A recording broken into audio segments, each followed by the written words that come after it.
अक्षय तृतीया।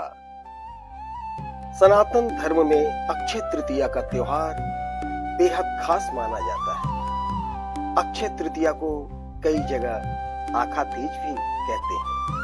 अक्षय तृतीया पर भगवान विष्णु और माता लक्ष्मी की पूजा होती है। मान्यता है कि अक्षय तृतीया पर ही सतयुग और त्रेता युग का प्रारंभ हुआ। इतना ही नहीं, भगवान विष्णु के दो अवतार हयग्रीव और भगवान परशुराम का जन्म भी इसी दिन माना जाता है।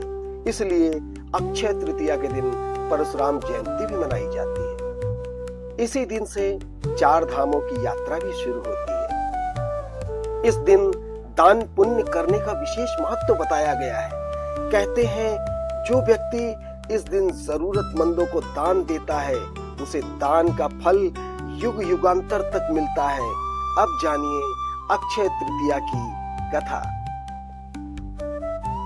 अक्षय तृतीया की कथा के अनुसार प्राचीन काल में एक धर्मदास नामक एक वैश्य अपने परिवार के साथ छोटे से गांव में रहता था। वह बहुत गरीब था। अपने परिवार के भरण पोषण ठीक से नहीं कर पा रहा था। धर्मदास बहुत धार्मिक प्रवृत्ति का था। सदाचार और देव एवं ब्राह्मणों के प्रति उसकी श्रद्धा अटूट।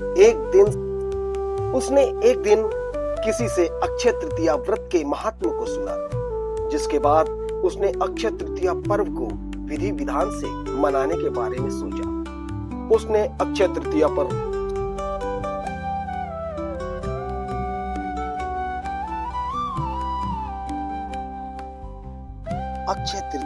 के आने पर सुबह जल्दी उठकर गंगा में स्नान करके विधि पूर्वक देवी देवताओं की पूजा की।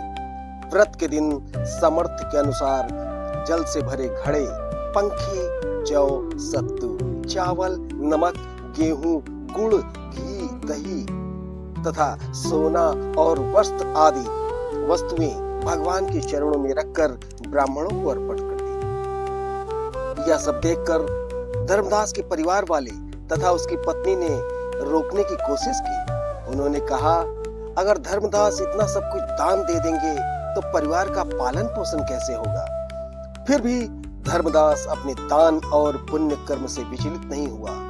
उसने ब्राह्मणों को कई प्रकार का दान दिया। उसके जीवन में जब भी अक्षय तृतीया का पर्व आया, प्रत्येक बार धर्मदास ने विधि से इस दिन पूजा की एवं दान आदि कर्म किया। अनेक रोगों से ग्रस्त तथा वृद्ध होने के उपरांत भी उसने उपवास करके धर्म कर्म और दान पुण्य किया। यही वैश्य दूसरे जन्म में कुशावती के राजा हुए। मान्यता है कि अक्षय तृतीया के दिन किए गए दान पुण्य व पूजन के कारण वह अपने अगले जन्म में बहुत धनी एवं प्रतापी राजा बना। वह इतना धनी और प्रतापी राजा था कि त्रिदेव तक उसके दरबार में अक्षय तृतीया के दिन ब्राह्मण का वेश धारण करके उसके महायज्ञ में शामिल होते थे। अपनी श्रद्धा और भक्ति का उसे कभी घमंड नहीं हुआ। वह प्रतापी राजा महान एवं वैभवशाली होने के बावजूद भी धर्म मार्ग से कभी विचलित नहीं हुआ।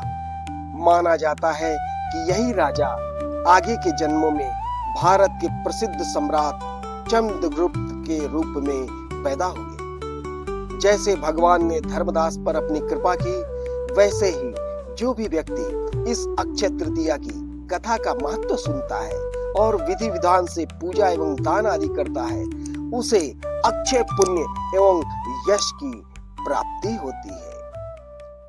बोलिए लक्ष्मी नारायण भगवान की।